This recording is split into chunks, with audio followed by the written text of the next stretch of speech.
Bonjour tout le monde, c'est Margot, j'espère que vous allez bien. Perso, moi ça va. Du coup, aujourd'hui on se retrouve pour un nouvel épisode et aujourd'hui je suis de retour pour vous parler du drama chinois Love You Seven Times, un drama de 2023 de 38 épisodes et issu d'un roman. Le drama, si jamais, est disponible sur iQIYI et à vérifier, mais je pense qu'il est aussi disponible sur YouTube si ça vous intéresse. Alors du coup, c'est un drama peut-être qui est passé inaperçu, je pense que vous l'avez pas trop vu passer à mon avis si vous n'êtes pas trop à fond sur le drama chinois. Il est passé assez inaperçu je trouve. C'est un drama xianxia, du coup xianxia c'est quoi rapidement? En gros c'est un drama entre guillemets historique, pas vraiment historique en fait. C'est juste un drama avec des tenues entre guillemets historiques et en gros qui parle de divinité, de démons, de dieux, de pouvoir, ce genre de choses.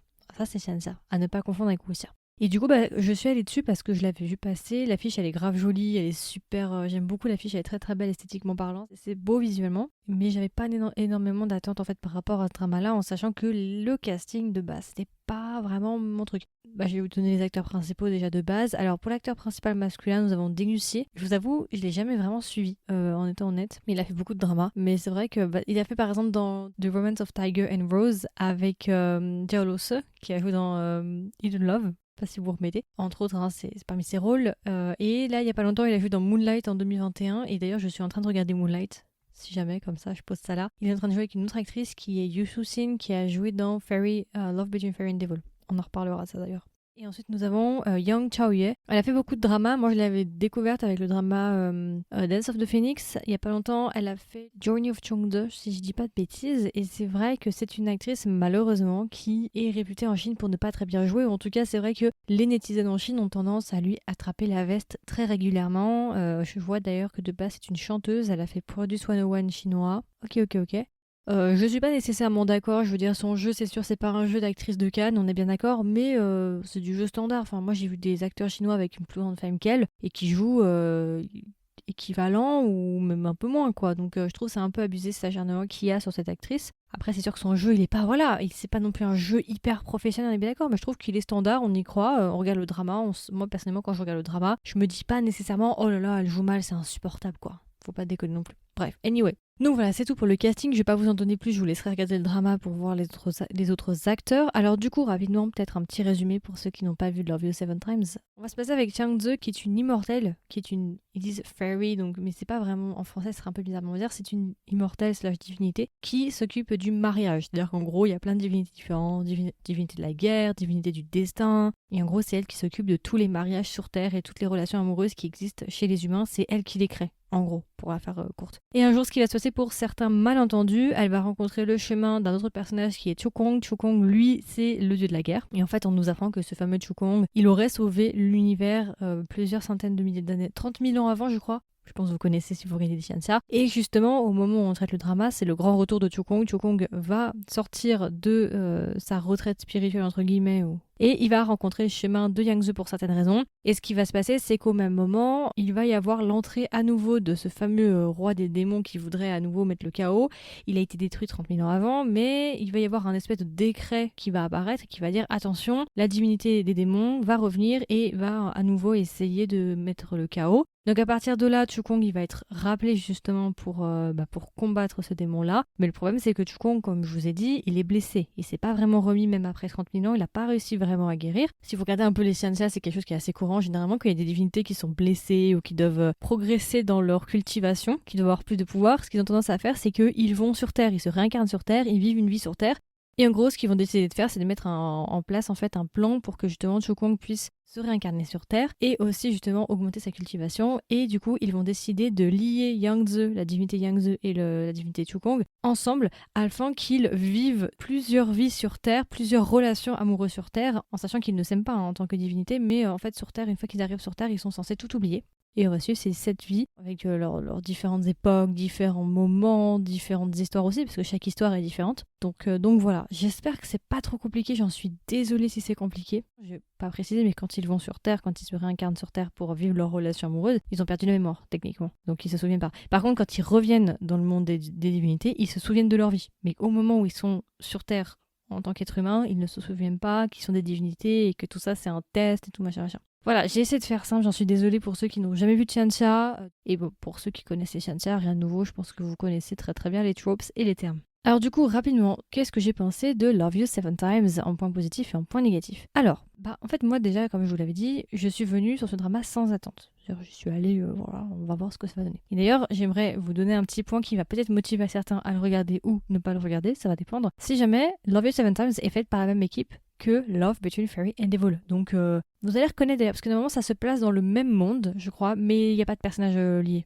Mais ça c'est censé se placer dans le même monde, d'après ce que j'ai compris. Donc, déjà, petit fun fact pour ceux que ça intéresse, hein, peut-être ça va vous donner une idée de si vous allez regarder ou pas. Moi, déjà, j'ai une bonne découverte pour Ding Yuxi. Alors, comme on dit, c'est des idol dramas, des dramas idol. Le jeu n'est pas non plus ultra professionnel, ultra, voilà, c'est pas du vrai jeu puriste de cinéma, on va dire. Mais leur jeu fait le job.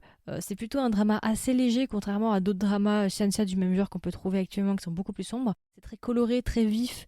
C'est vraiment du second degré. C'est pas non plus de la comédie à 100%. Ou par exemple, il y a des effets de bruitage ou ce genre de choses que j'ai horreur. J'ai horreur de ça dans les dramas. Enfin, ça dépend. Si c'est bien utilisé encore, je connais qu'un seul drama qui a réussi à bien maîtriser l'art du bruitage. C'est The Day of Becoming You. C'est le seul qui a réussi à maîtriser ça. C'est pas un drama non plus sur la déconnade à 100%, mais c'est un drama qui est beaucoup plus léger. Petite découverte pour Ding Yuxi, comme je vous ai dit avant, j'ai commencé le drama Moonlight, qui est un drama contemporain avec Yu Soo-sin, qui elle jouait dans Love Between Fairy and Devil. Voilà, c'est drôle, petit monde. Donc je regarde ce drama-là de 2021, pour l'instant c'est sympa. J'ai passé un très bon moment. Vraiment, j'ai beaucoup ri. C'est vraiment détente. Comme je vous l'ai dit, c'est pas prise de tête. Vous allez voir, il n'y a rien qu'à l'affiche. Vous allez tout de suite voir. Visuellement, c'est propre. J'ai rien à dire. Les effets spéciaux, ça va. Petit drama shanxia qui passe, franchement qui passe. Et du coup, alors les points négatifs, est-ce que j'en ai? Alors oui, j'en ai quelques-uns. Le drama est trop long. C'est 38 épisodes. Je sais pas si je vous l'ai dit, je sais plus. C'est trop long. Je pense que le drama, on aurait dû le diviser par 2. Voilà. De toute façon, c'est toujours pareil avec les dramas chinois, surtout les xianxia ou wuxia. C'est toujours très très long, bien plus long que ce qui est nécessaire. Par exemple, j'ai envie de dire actuellement l'exemple le plus parlant, c'est Lost You Forever. Je vais faire un épisode dessus, vous inquiétez pas. Ce drama va avoir 70 épisodes, donc bon, là on est sur une autre catégorie du mot long, entre guillemets. Mais 38, je trouve, malheureusement, dans le drama, il y avait pas mal de lenteur, pas mal d'endroits où c'était un peu... Il traînait en fait, et je trouve ça un peu dommage. 25-30, j'ai passé un peu, j'ai trouvé que c'était un petit peu long, ça tournait en rond. Et un de mes plus gros points négatifs de ce drama, c'est le titre. Le titre vous spoil absolument toute l'histoire. Love You Seven Times. Le problème, c'est qu'une fois que t'as compris le titre, en fait, t'as compris toute l'histoire. Et je trouve ça dommage parce qu'il me semble que le roman, c'est pas ça. Je crois pas qu'il spoil le roman. Je suis pas sûre que dans le roman, ce soit le même titre. À vérifier.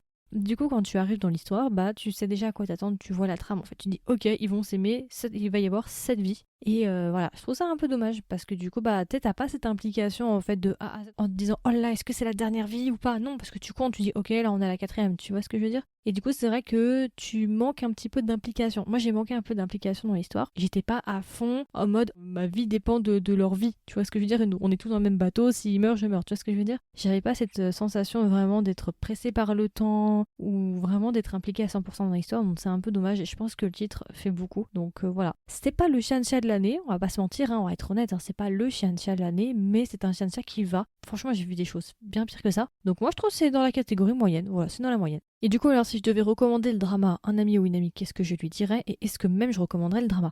Si vous aimez les shanxia, si vous aimez plutôt les shanxia plutôt courts, parce que là du coup, un shanxia 38 épisodes, on est plutôt du côté court. Si vous regardez Lost You Forever, ou bien Ashes of Love, ou ce genre de choses, Ancient Love Poetry, tout ça c'est plutôt considéré comme des shanxia longs. Celui-là c'est plutôt un shanxia court. Donc si vous aimez bien les shanxia plutôt légers, pas les shanxia très lourds, très obscur, très pesant, où vraiment c'est des heures et des heures, où ça se sacrifie, ça se tue. Celui-là est très différent. Il est beaucoup plus léger, il est beaucoup plus... Ouais, c'est des relations un peu plus saines, j'ai envie de dire, et c'est beaucoup plus léger, vous allez passer un bon moment, vous n'allez pas être drainé à la fin du visionnage, vous voyez. Si vous aimez les acteurs, pourquoi pas laisser une chance. Et voilà, si vous aimez bien, juste les shanxia en règle générale. Et si ça vous dérange pas qu'il y ait des longueurs dans les épisodes, et que si vous voulez un truc un petit peu en fond, vous faites autre chose à côté, vous regardez à la télé et tout, oui, clairement, ça peut être une bonne option. Je ne le déconseille pas, mais c'est pas non plus le shanxia de l'année. Voilà. Et du coup, alors, si je devais donner une note sur 20, combien est-ce que je mettrais à Love You Seven Times? Alors, moi, ce n'est pas un coup de cœur shanxia, mais je pense que je lui mets 15. Dans le sens où je pense que ça va être un 15 pour pas mal de personnes qui aiment les dramas chinois. J'ai pas envie de lui mettre 14,5 parce que ça voudrait dire qu'il passe pas ma barre, donc c'est-à-dire qu'il vaut pas votre temps. Non, moi je pense qu'il peut valoir le temps de pas mal de personnes, dans le sens où si votre but ultime c'est juste de faire passer le temps, de passer un bon moment, oui, vous allez passer un bon moment. Par contre, si vous cherchez une vraie histoire construite où vous allez vous impliquer à l'intérieur, être à fond à l'intérieur, où ça va changer votre vie, non, peut-être pas. Donc voilà, je lui mets 15 parce qu'il se regarde et il fait le job, mais c'est pas un coup de cœur quoi.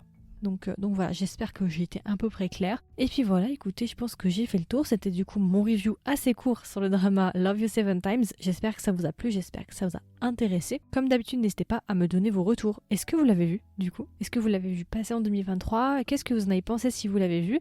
Si vous ne l'avez pas vu, est-ce que vous comptez le mettre dans votre liste qui est à mon avis beaucoup trop longue à cause de moi? Il y aura une section commentaires si vous m'écoutez sur Spotify. Vous pouvez me laisser un petit commentaire. Et si jamais vous voulez être au courant des dernières sorties du podcast, généralement c'est vrai que le podcast je sors des épisodes de manière assez régulière les mêmes jours, mais parfois il y a des surprises qui peuvent tomber. Il y a des jours parfois où c'est pas prévu et je peux vous sortir des choses. Si vous voulez absolument rien rater du podcast, n'hésitez pas à vous abonner et aussi n'hésitez pas à laisser une note si vous aimez ce que je fais. Et puis voilà, écoutez, je vous souhaite une agréable journée ou une agréable soirée et je vous dis à la prochaine pour un nouvel épisode.